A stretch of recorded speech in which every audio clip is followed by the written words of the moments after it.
25 मई को होने वाले मतदान को लेकर कांग्रेस पार्टी इस चुनावी समर को पार करने के लिए गंभीर है।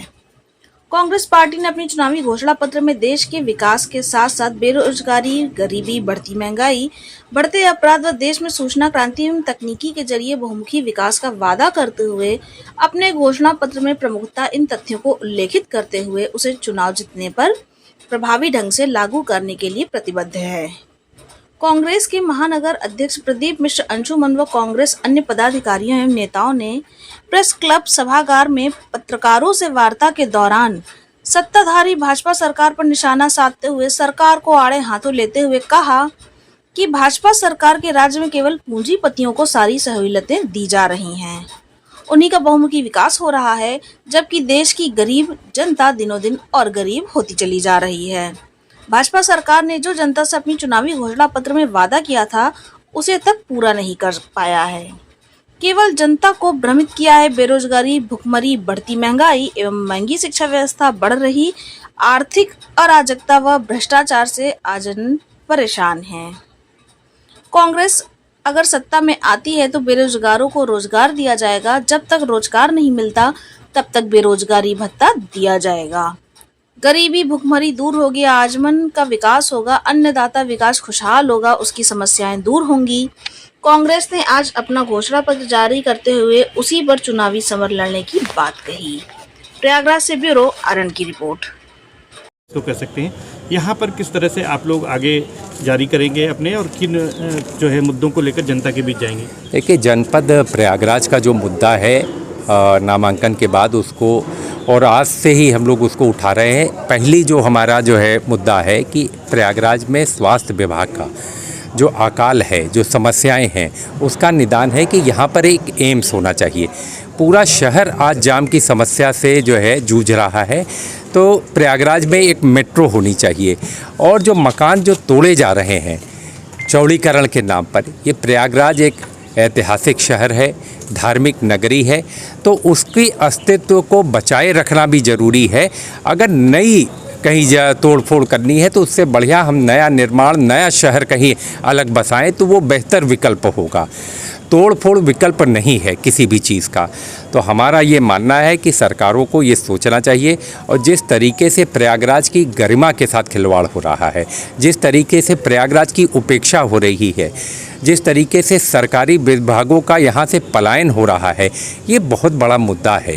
प्रयागराज की ऐतिहासिकता के साथ, प्रयागराज की गरिमा के साथ, इसके अस्तित्व के साथ, तो इसको बचाए रखने के लिए सड़क से लेकर संघर्ष करना पड़ेगा संसद तक। और एक बहुत बड़ी चीज़ है कि जो उद्योग नगरी नैनी थी, पिछले 10 सालों में यहाँ पर कोई भी नया ऐसा प्लांट नहीं लगा। जो लगा वो कांग्रेस के ज़माने में, मुलायम सिंह यादव जी के ज़माने में या अखिलेश यादव के ज़माने में। तो औद्योगिकीकरण के बिना हम नौकरी किसी को मुहैया नहीं करा सकते। 30 लाख सरकारी नौकरी का तो हमने वादा किया है, लेकिन नए उद्योग, कल कारखाने लगने चाहिए। सिंचाई विभाग की, सिंचाई की बहुत बड़ी समस्या जमुना पार के इलाके में है। पिछले 10 सालों की सरकार में, 7 साल की प्रदेश की सरकार में एक भी लिफ्ट कैनाल नहीं लग पाई, नहीं बन पाई। तो कहीं ना कहीं किसानों की उपेक्षा, युवाओं की उपेक्षा, शहर की उपेक्षा, तो इलाहाबाद, प्रयागराज शहर बर्बादी की कगार पर भारतीय जनता पार्टी ने पहुंचाया है। और शहरों की अगर तुलना में देखें तो प्रयागराज लगातार पीछे होता जा रहा है। जो यहाँ पे सड़कों पे चौड़ीकरण के नाम पे तोड़ा जा रहा है, तो वो जनता जो परेशान है उनकी तरफ से भी आप आवाज़ उठाएंगे? निश्चित तौर से उठाएंगे। जहाँ ज़रूरत नहीं हो उतनी चौड़ाई की सड़कों की तो नहीं तोड़ना चाहिए। जिसके 100-100, 150 साल पुराने मकान हैं, उनको तोड़ने का औचित्य क्या है? उनके तोड़ने का औचित्य है कि आप 24 मीटर की सड़क बनाने का। मुझे लगता है कि ये अच्छा फैसला नहीं है। सरकार को इस फैसले को वापस लेना चाहिए। पुनः उनको सोचना चाहिए कि इस फैसले से, क्योंकि लगातार गाड़ियां बढ़ती चली जा रही हैं। आज हमने 24 मीटर बनाई तो 5 साल बाद फिर वो सड़क जो है भर जाएगी। तो विकल्प क्या है? विकल्प है कि यहाँ पर तमाम ऑफिस हैं सरकारी, चाहे रेडी ऑफिस हो या गवर्नमेंट प्लेस का हो या बोर्ड ऑफिस का हो, इन सब जगहों पे अप्रेंटिसशिप के रूप में नौजवानों को रखा जाता है और उनको वेतन दिया जाता है। वेतन समान वेतन नहीं, प्रत्येक डिग्रीधारी और डिप्लोमाधारी नौजवानों को दिया जाएगा। इसी के साथ जो 30 लाख नियुक्तियाँ केंद्र सरकार के अधीन अभी व्यक्ति है, उसको लोगों ने करा नहीं है, तो उसको भी अतिशीघ्र अविलंब सरकार बनते ही उसको जारी किया जाए।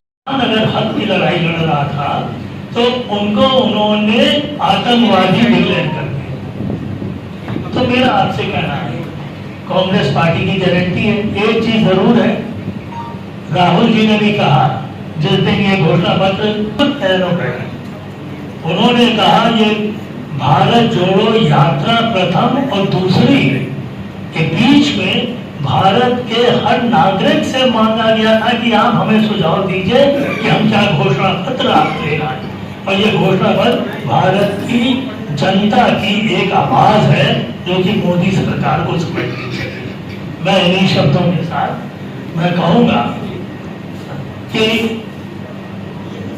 आने वाला समय, अनुग्रह जी ने बताया, one man one face, one party one nation, one person but no constitution. मैं उसमें जोड़ रहा हूं संविधान।